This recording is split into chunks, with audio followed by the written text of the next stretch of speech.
Break के बाद एक बार फिर स्वागत है आप सभी का इनसाइड झारखंड न्यूज के इस बुलेटिन में। चले जाते हैं खबरों के बारे में। खबरों की शुरुआत करते हैं राजधानी रांची से। मुख्यमंत्री हेमंत सोरेन ने गुरुवार को रांची स्थित प्रोजेक्ट भवन में स्वास्थ्य विभाग के अंतर्गत अनुबंध पर तकरीबन 365 सीएचओ को नियुक्ति पत्र दिया। कार्यक्रम में सीएम के साथ कई मंत्री और गणमान्य लोग मौजूद थे।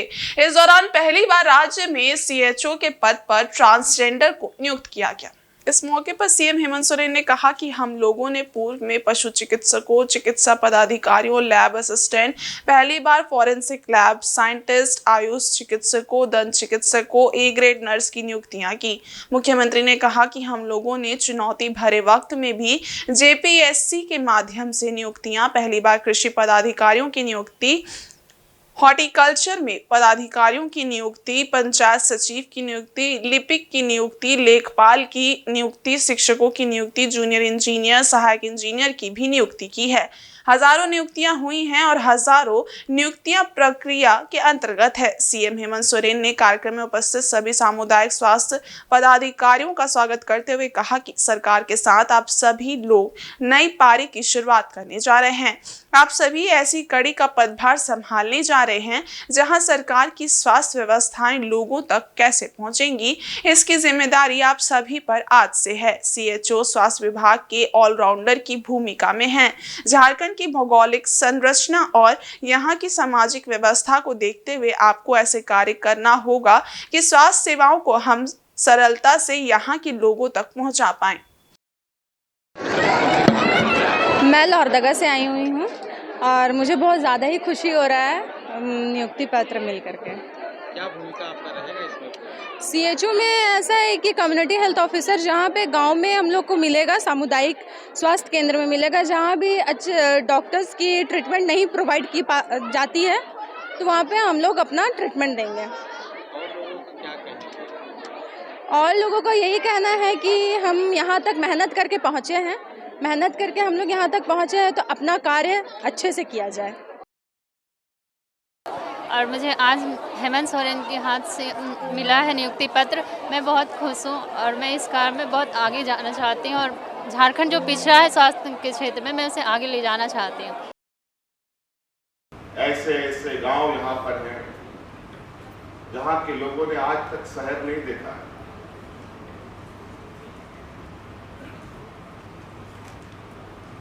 न सरकार की व्यवस्थाओं से उनको बहुत ज्यादा कुछ लेना देना है।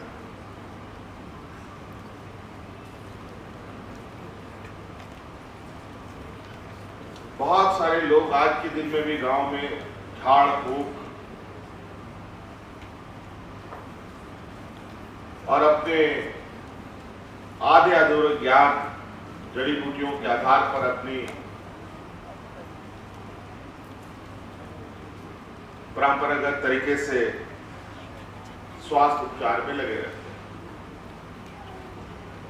और इसी की वजह से कभी कभी ऐसी खबरें आती हैं, ऐसी घटनाएं सुनने को मिलती हैं जहां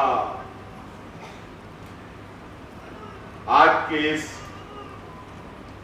विकसित भारत में भी ऐसी खबरें जब चलती हैं तो सबके लिए बहुत बड़ा चिंतनीय विषय हो जाता है, सरकार के लिए भी विशेष रूप से। इसीलिए आप सब लोगों को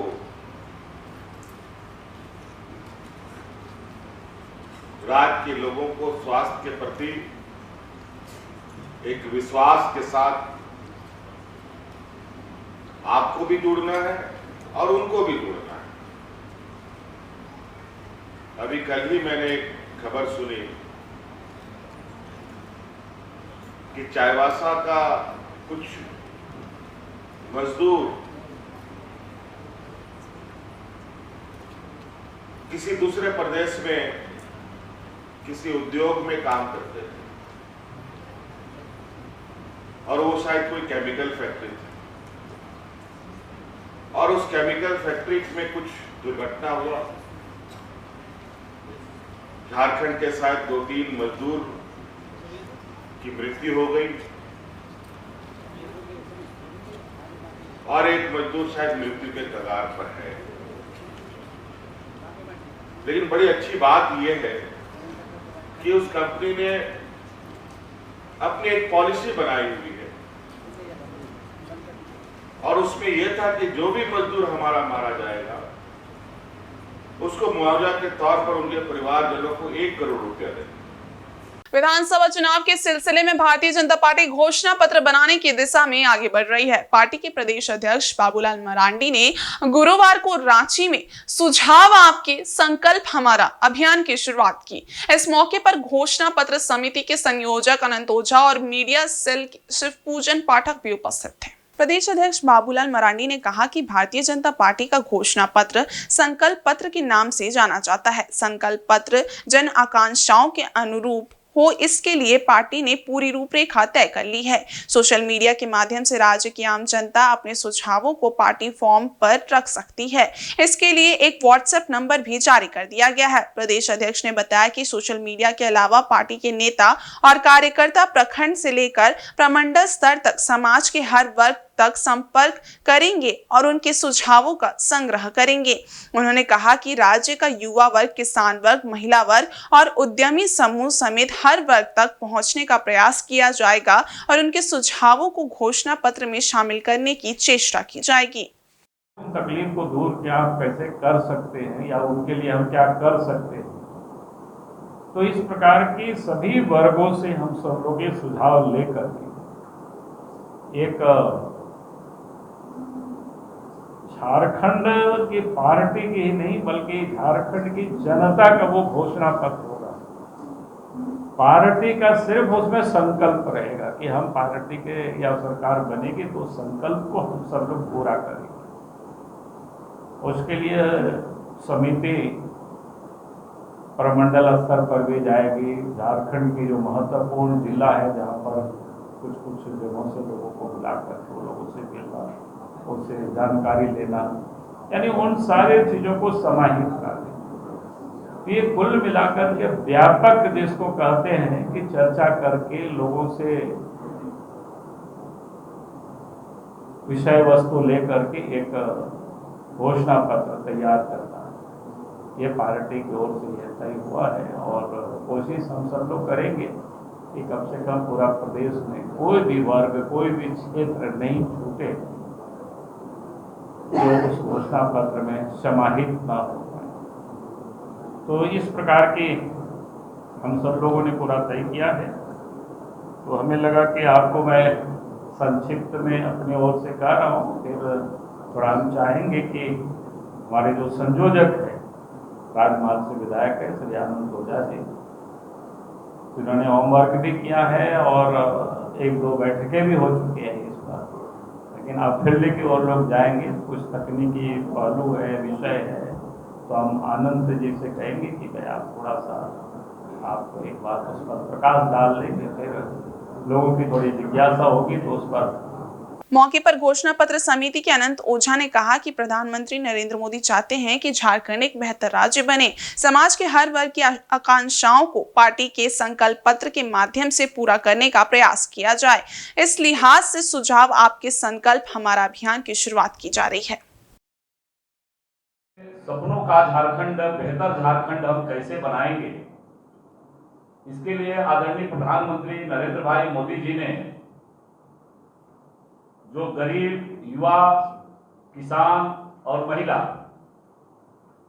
ये समाज के जो वर्ग समूह है, उन वर्ग समूह के बीच जाकर के और उनके दिए हुए जो संकल्प है, जो सपने हैं, जिस प्रकार के झारखंड वो देखना चाहते हैं, वैसा झारखंड बनाने की दिशा में भारतीय जनता पार्टी अपना संकल्प पत्र में शामिल करने की दिशा में हम सब लोगों ने आज आदरणीय अध्यक्ष जी ने आह्वान किया है।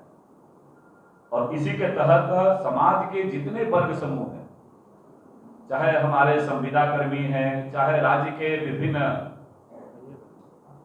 व्यवस्थाओं में अपनी सेवा देने वाले समूह हैं, कॉलेज के विद्यार्थी हैं, इन सभी समूहों के साथ भारतीय जनता पार्टी का नेतृत्व गण, हमारे आदरणीय सांसद, हमारे आदरणीय विधायक, हमारे पार्टी के प्रदेश के पदाधिकारी, सभी अलग अलग समूहों के साथ प्रमंडल स्तर पर, जिला स्तर पर प्रवास करके और उनके संकल्पों के साथ वो लेकर के आने वाले हैं। सरायकेला खरसावां जिला के ईचागढ़ थाना क्षेत्र के तिरुल्ली मिलन चौक पर सोड़ो मोड़ के पास ओवरलोड बालू लदे हाईवा ने एक बाइक को टक्कर मार दी। इस घटना में ट्रक के नीचे आने से एक 12 वर्षीय बच्चे की मौके पर ही मौत हो गई, जबकि उसके पिता और बहन घायल हो गए। दोनों को मिलन चौक स्थित एक नर्सिंग होम में भर्ती कराया गया है। मृतक की पहचान बंगाल के बाघमुंडी थाना क्षेत्र के सिंदरी निवासी 12 वर्षीय सुनील महतो के रूप में हुई है। वहीं मृतक के पिता सपन महतो व उसकी 9 वर्षीय बेटी पद्मा महतो गंभीर रूप से घायल हैं। दोनों घायलों का इलाज स्थानीय नर्सिंग होम में चल रहा है। मिली जानकारी के अनुसार तीनों एक ही बाइक पर सवार होकर सोनाहातू थाना क्षेत्र के गाड़ाडीह से अपना घर सिंदरी जा रहे थे। तभी सोड़ो मोड़ के पास HLM एंटरप्राइजेस का अनियंत्रित ओवरलोड 16 चक्का हाईवे ने सीधे बाइक को कुचल दिया। घटना के बाद ग्रामीण उग्र हो गए और सड़क पर उतर आए। दुर्घटना की सूचना मिलते ही ईचागढ़ थाना प्रभारी विक्रम आदित्य पांडे व तिरुल्ली थाना प्रभारी आलम चांद महतो दलबल के साथ घटनास्थल पर पहुंचे और उग्र ग्रामीण को समझाने का प्रयास किया। 2 घंटे बाद DSP भी पहुंचे। करीब 5 घंटे तक उग्र ग्रामीणों ने सड़क पर हंगामा किया। सभी लोग HLM एंटरप्राइजेस द्वारा 16 चक्का हाईवा से प्रशासन की मिली भगत कर किए जा रहे ओवरलोड बालू के परिचालन को बंद कराने, मृतक के परिजनों को मुआवजा, अवैध बालू को रोकने आदि की मांग कर रहे थे। पुलिस की टीम पहुंचते ही प्रशासन और LLM एंटरप्राइजेस के खिलाफ आक्रोशित लोगों ने नारेबाजी करते हुए हंगामा किया। आक्रोशित लोगों ने मुआवजा दिए बिना शव को उठाने से इनकार कर दिया और विरोध करते रहे। आक्रोशित लोगों का कहना था कि 16 चक्का हाईवा द्वारा HLS एंटरप्राइजेस द्वारा वैध बालू डंप की आड़ में ओवरलोड बालू का दिन रात परिचालन होता है। इन बालू की तिरपाल से भी ढका जाता है। ग्रामीण सपन कुमार महतो ने बताया कि समाज सेवा के नाम पर वैध डंप के आड़ में हरिलाल महतो अवैध रूप से बालू का खेल करते हैं। उन्होंने कहा कि प्रशासन कभी ओवरलोड पर भी धरपकड़ नहीं करती और ना ही चालान देखा जाता है। लोगों की जान लेने वाले अखबार की सुर्खियां बटोरते हैं। उन्होंने खनन विभाग से अवैध बालू उठाव के खिलाफ कार्रवाई की मांग की। खबर लिखे जाने तक ग्रामीण सड़क पर जमे थे। अरे एक जांच होता है। हाँ सर, ऑन द पेपर अगर कोई चीज गलती होगा, ऐसे मौके पर क्या हो गया, कल के दिन कोई चीज का वैल्यू नहीं, मतलब इतना आदमी हम लोग बोल रहे हैं, मतलब आपको तो स्टेटमेंट होगा, रिकॉर्ड होगा सर जी। और एक मांग है, जितना टीम आप इसमें भिड़ा है, जितना टीम आप पब्लिक कंट्रोल में भिड़ा है, क्या एक टीम आप HLM ऑफिस में भेज सकते हैं? इसका जवाब हम लोग जो है ना HLM ऑफिस हम जब तक HLM के संस्था पर नहीं आएंगे, हम लोग कोई कार्रवाई आपके लिए हम लोग साथ नहीं दे सकते।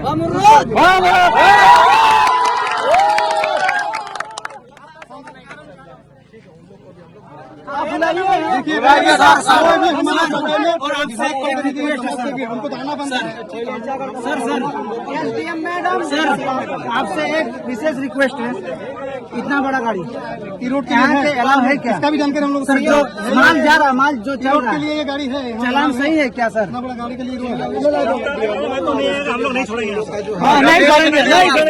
इसका जवाब कौन देगा सर? हरिलाल महतो की गाड़ी, जो अपने आप को बहुत समाजसेवी कहने वाले हैं, अपने आप को बहुत सोशल मीडिया में, प्रिंट मीडिया में छाए हुए हैं कि हम समाज सेवी है। ये कैसी समाज सेवी है? आज समाज आपको पूछना चाहती है कि आपकी समाज सेवा कहाँ है? जो आज समाज को आप सेवा नहीं बल्कि समाज की जान लेने वाले आप एक शख्स है, जिस शख्स का नाम हरिलाल महतो है, जो दिन प्रतिदिन आए दिन घटना को बढ़ाती जा रही है। क्या हुआ है घटना? घटना यह है कि आज एक बाइक वाले 3 सवार थे, जिसमें से वो ऑन साइड अपने साइड में आ रहे थे।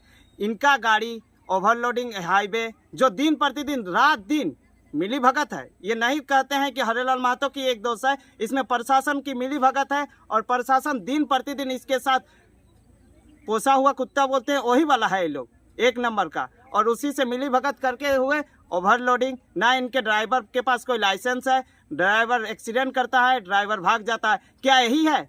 क्या आप दिन दहाड़े एक जानलेवा हमले वाला आतंकवाद हैं?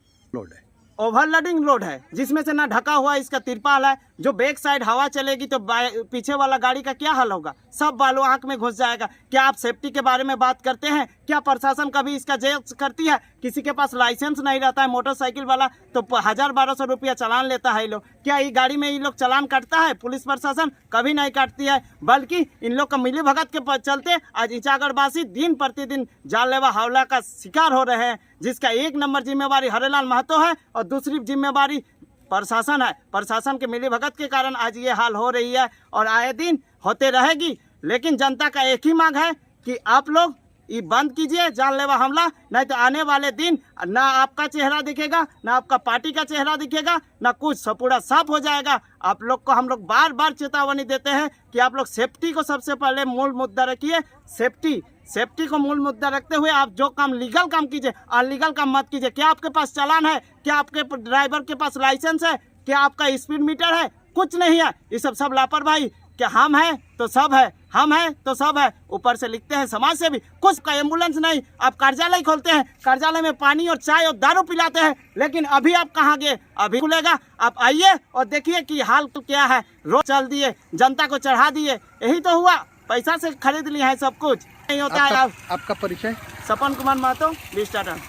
इधर जमशेदपुर के अधिवक्ता प्रवीण कुमार दुबे की राजस्थान के जयपुर में हुई मौत मामले की जांच की मांग जमशेदपुर बार एसोसिएशन ने की है। एसोसिएशन के एक प्रतिनिधि मंडल ने गुरुवार को जमशेदपुर एसएसपी से भेंट की और मांग पत्र सौंपा। इस दौरान मामले की गहनता से जांच करने की मांग की। अधिवक्ताओं ने एसएसपी से आग्रह किया है कि वो जयपुर के पुलिस कमिश्नर से व्यक्तिगत रूप से संपर्क बनाकर इस मामले की गहन जांच का अनुरोध करे। बार एसोसिएशन द्वारा दिए गए पत्र में साफ कहा गया है कि प्रवीण दुबे शारीरिक रूप से स्वस्थ थे। उनकी अचानक मौत से ये संदेह हो रहा है कि ये स्वाभाविक मौत नहीं है बल्कि षड्यंत्र है। परिजन भी इसी तरह का अंदेशा जता रहे हैं। ऐसे में गहन जांच की जरूरत है। अधिवक्ताओं ने बताया कि इस मांग पत्र की प्रति पुलिस महानिदेशक Jharkhand, chairman Jharkhand bar council एवं चेयरमैन राजस्थान बार काउंसिल को भी भेजी गई है। इधर मृत अधिवक्ता प्रवीण दुबे के परिजन जयपुर पहुंच गए हैं और चित्रकूट थाना के संपर्क में हैं। हमारे युवा अधिवक्ता प्रवीण दुबे का जो अचानक डेथ हो गया, वो किसी क्लाइंट के काम से जयपुर गए हुए थे और होटल में खड़े थे, वो छत से उनके नीचे गिर गए। हम लोग को अचानक पता चला तो हम लोग को ये बातें बच नहीं गई कि इस तरह का उनकी मौत हो सकती है। हम लोग को कहीं ना कहीं इस बात का शंका है कि किसी षड्यंत्र के तहत एक कार्य को अंजाम दिया गया है। हम लोग एसपी ऑफिस में दे दिए हैं अपना पत्र कि उसका वेरिफिकेशन किया जाए और हम लोग को न्याय मिले। कुछ अंदेशा नहीं था, बहुत ही हंसमुख प्रवृत्ति के वो व्यक्ति थे और हमारे भी चुनाव लड़े हैं। अंतिम समय तक हम लोग मिले हैं उनसे अच्छी तरह से। ऐसा कुछ भी हम लोग को महसूस नहीं हो रहा था कि यह हमारे बीच नहीं रहेंगे। वो अपने क्लाइंट के काम से जयपुर गए हुए थे और अचानक हम लोग को जो खबर मिली है ये बिल्कुल हम लोग विश्वास करने लायक नहीं, हम लोग विश्वास नहीं कर पा रहे हैं कि वो घटना अचानक हुई उनके साथ में, बल्कि हम लोगों को लगता है कुछ ना कुछ उनके साथ षड्यंत्र किया गया है, साजिश के तहत यह घटना घटित है। इधर सरायकेला जिले के राजनगर निवासी डॉक्टर बी मंडल के अपहरण के बाद हत्या मामले में जमशेदपुर पुलिस ने पकड़े गए दोनों अपराधियों को सरायकेला पुलिस के हवाले कर दिया है, जिनसे पुलिस सख्ती से पूछताछ कर रही है।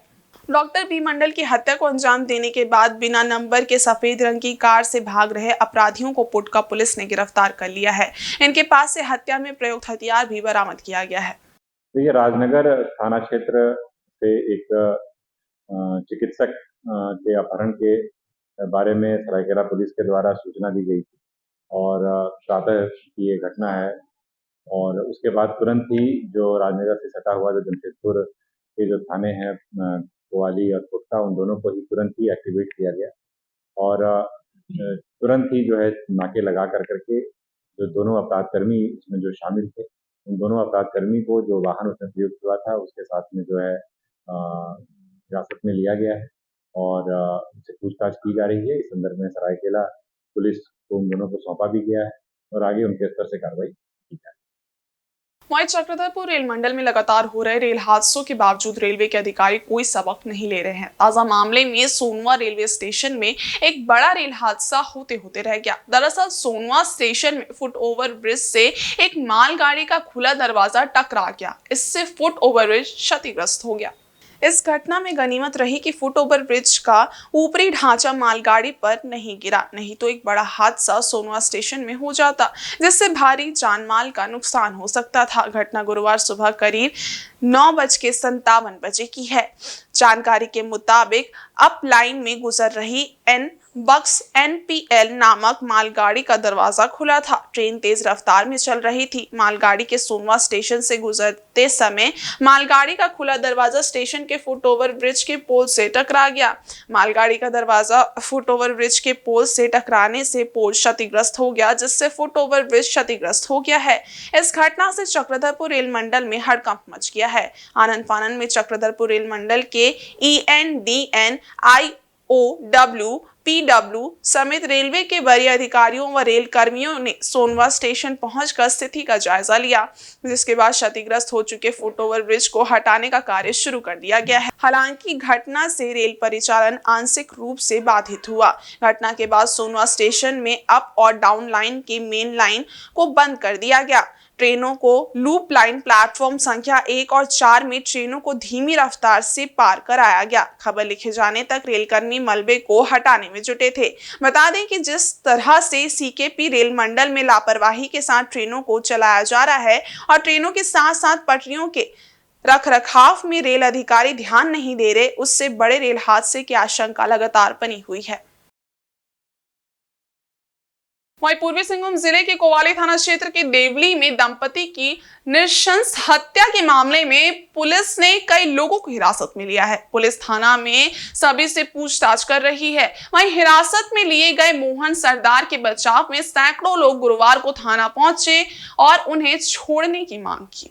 ग्रामीणों का नेतृत्व कर रहे भाजपा ST/SC मोर्चा के जिला मंत्री मनोज सरदार ने कहा कि पुलिस निष्पक्ष जांच करे। वे सभी जांच में सहयोग करेंगे, परंतु कोई निर्दोष व्यक्ति जेल नहीं जाना चाहिए। उन्होंने कहा कि ग्रामीणों का कहना है कि मोहन सरदार निर्दोष हैं, इसलिए उसे छोड़ा जाना चाहिए। युवा मोर्चा के जिला मंत्री गणेश सरदार ने कहा कि रात के वक्त पुलिस गाँव में जाकर लोगों को तंग कर रही है, ऐसा नहीं होना चाहिए। सभी ग्रामीण सहयोग करने के लिए तैयार हैं। ग्रामीण चाहते हैं कि निर्दोष जेल नहीं जाए और जो दोषी है वो ना बचे। वहीं कोवाली थाना प्रभारी धनंजय कुमार पासवान ने कहा कि जो लोग दोषी हैं उन्हें बख्शा नहीं जाएगा, आगे की कार्रवाई की जा रही है। और इस हत्या के बाद पुलिस द्वारा कार्रवाई करके वहाँ के 2 व्यक्ति को, जिसमें से हमारे जो मोहन सरदार हैं उसको पुलिस हिरासत में लेकर आया है। और गाँव वालों का कहना है कि मोहन सरदार बिल्कुल ही निर्दोष आदमी है, वो उस नेचर का आदमी नहीं है और हम लोग ये कह सकते हैं कि वो पूरी तरह से निर्दोष है। ठीक है, जो घटना घटा है उस पर पुलिस जांच करे गहराई से और जो एक्चुअली दोषी है उसको खोज निकाले और उसको कड़ी से कड़ी सजा दिलाने का काम करे। और जो पुलिस इस तरह से जाके वहाँ जो रात बिरात जा रही है उस पर भी सभी ग्रामीण परेशान हैं और गाँव वाले पूरा इस घटना में जो हत्याकांड हुआ है उस पर जांच में सहयोग करने के लिए पूरा गांव वाला ये सहयोग करने के लिए तैयार है। और वो भी चाहते हैं कि एक्चुअली में जो घटना घटाया है, जो हत्यार है उसको पकड़ा जाए।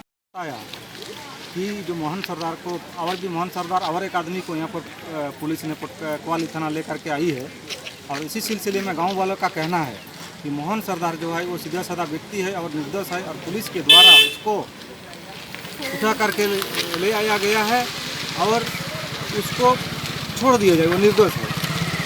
इसी के लिए हम लोग गांव वाला के साथ में आए हैं और वो सीधा साधा है, तो इसलिए हम लोगों का भी कहना है कि उसको जांच पड़ताल किया जाए और जो सही है और उसी को पकड़े।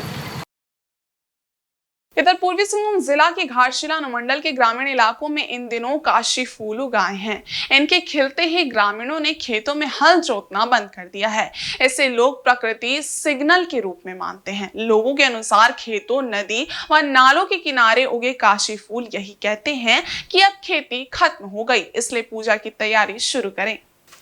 ये भले ही आपको अंधविश्वास को बढ़ावा देने वाली बात लगे, लेकिन ये 100% सच है। प्रकृति समय समय पर इसके जरिए मौसम की जानकारी देती रहती है। इसी प्रकृति का एक खास नोटिस बोर्ड है काशी का फूल। ये बरसात की समाप्ति का संकेत देता है, वहीं खेती-बाड़ी के मौसम की समाप्ति का भी सूचक है। काशी के फूल का जिक्र रामायण में भी है। घाटशिला के ग्रामीण इलाकों के सड़क किनारे, खेतों के पगडंडियों पे काफी मात्रा में काशी फूल उगाए हैं। इन्हें दूर से देखने पर काफी मनोरम दृश्य लगता है। सफेद रंग के इस फूल में काफी चमक होती है। हवा के झोंकों पर तो ये फूल और भी खूबसूरत दिखती हैं। आदिवासी परंपरा के अनुसार पुरानी कहावत है कि ये फूल उगने पर धान की खेती के लिए खेतों पर हल जोतने का काम समाप्त कर देना चाहिए। इसके बाद हल जोताई कर धान की फसल लगाने पर अच्छी पैदावार नहीं होती है। ये फूल उड़कर जहां भी जाती है वहां पर मच्छरों का प्रकोप कम हो जाता है। ऐसी मान्यता है कि इस फूल के कारण मच्छर भाग जाते हैं। जिले और राज्य के अलग अलग हिस्सों में इस फूल का पूजा पाठ एवं शादी समारोह में अलग अलग तरीके से इसका इस्तेमाल करते हैं। ये फूल आदिवासी परंपरा से जुड़ी हुई है। जो ऐसा है कि एरिया विशेष, ऐसी एरिया विशेष बोलने से आपका जैसे हो गया हम लोग का धार, कुचुम और बंगाल। बंगाल का उसका नियम अलग है, यहाँ का नियम अलग है, आपका पश्चिम सिंहभूम का नियम अलग है। धार का नियम बोलता है कि हम लोग का काशी फूल एक तो जो है ना ऋतु हिसाब से आपका काशी फूल का मान्यता होता है। जैसे काशी फूल यहाँ जब से काशी फूल जैसे फूट गया, फूटने के बाद यहाँ जो चाषी जो है ना कृषि लोग, ये फूटने के बाद वो लोग अपना धान का खेती वो लोग उसको ब्रेक कर देता है, क्योंकि काशी फूल होने के बाद वो होने का संभव नहीं होता है। हाँ, बंद कर देता है कि वो भविष्य वो ये होता है, मैंने वो लोग का मन में जागृत हो जाता है। उसके बाद जो है ना काशी फूल जो है ना यहाँ का है कि काशी फूल एक तो ये बोलता है कि जैसे काशी फूल झड़ के उड़ जाने के बाद जैसे उड़ जाता, यहाँ का जितना मच्छर सब है ना, मच्छर सब उसके बाद वो लोग मच्छर हमला नहीं करता और मच्छर भी भाग जाता है। काशी फूल का यही है यहाँ का। दूसरी बात है कि जैसे पश्चिम सिंहभूम, उसको बोलता है हम लोग सिंहभूम, कुचुम, संथाली में कुचुम बोलता। एरिया विशेष पहले राजा लोग ये किया था कि धौल भूई सिंह भूई, उसको सिंह भूई बोलता था, सिंह राजा था। तो वहाँ का ये था कि जितना आदिवासी समुदाय है, वहाँ का आदिवासी समुदाय अभी भी वो लोग काशी फूल को, संथाल समुदाय जो है ना, काशी फूल को हिफाजत से अभी से काट करके प्रत्येक घर में रखा हुआ रहेगा। जब भी वो लोग शादी ब्याह करेगा ना, शादी ब्याह कर समय में वो लोग लास्ट जो विदाई जो रहता ना, विदाई होने के टाइम में वो काशी फूल को निकालता है। विदाई जब जैसे होगा उस टाइम गौड़ जोहार जब ख़त्म हो जाएगा, उसके बाद जितना बाराती लोग को काशी फूल पूरा हिला देगा। हिला देने से पूरा उड़ जाता काशी फूल उड़ने के बाद सबका माथा में लग जाता है। यही वो लोग का नियम है। और क्या वास्ते वो लोग काशी फूल को यूज करता है, कैसे यूज करता है, ये ज़्यादा जानकारी नहीं है। और आज के इस बुलेटिन में बस इतना। हम कल फिर हाजिर होंगे कुछ और नई खबरों के साथ। तब तक के लिए देखते रहिए इनसाइड झारखंड न्यूज। धन्यवाद।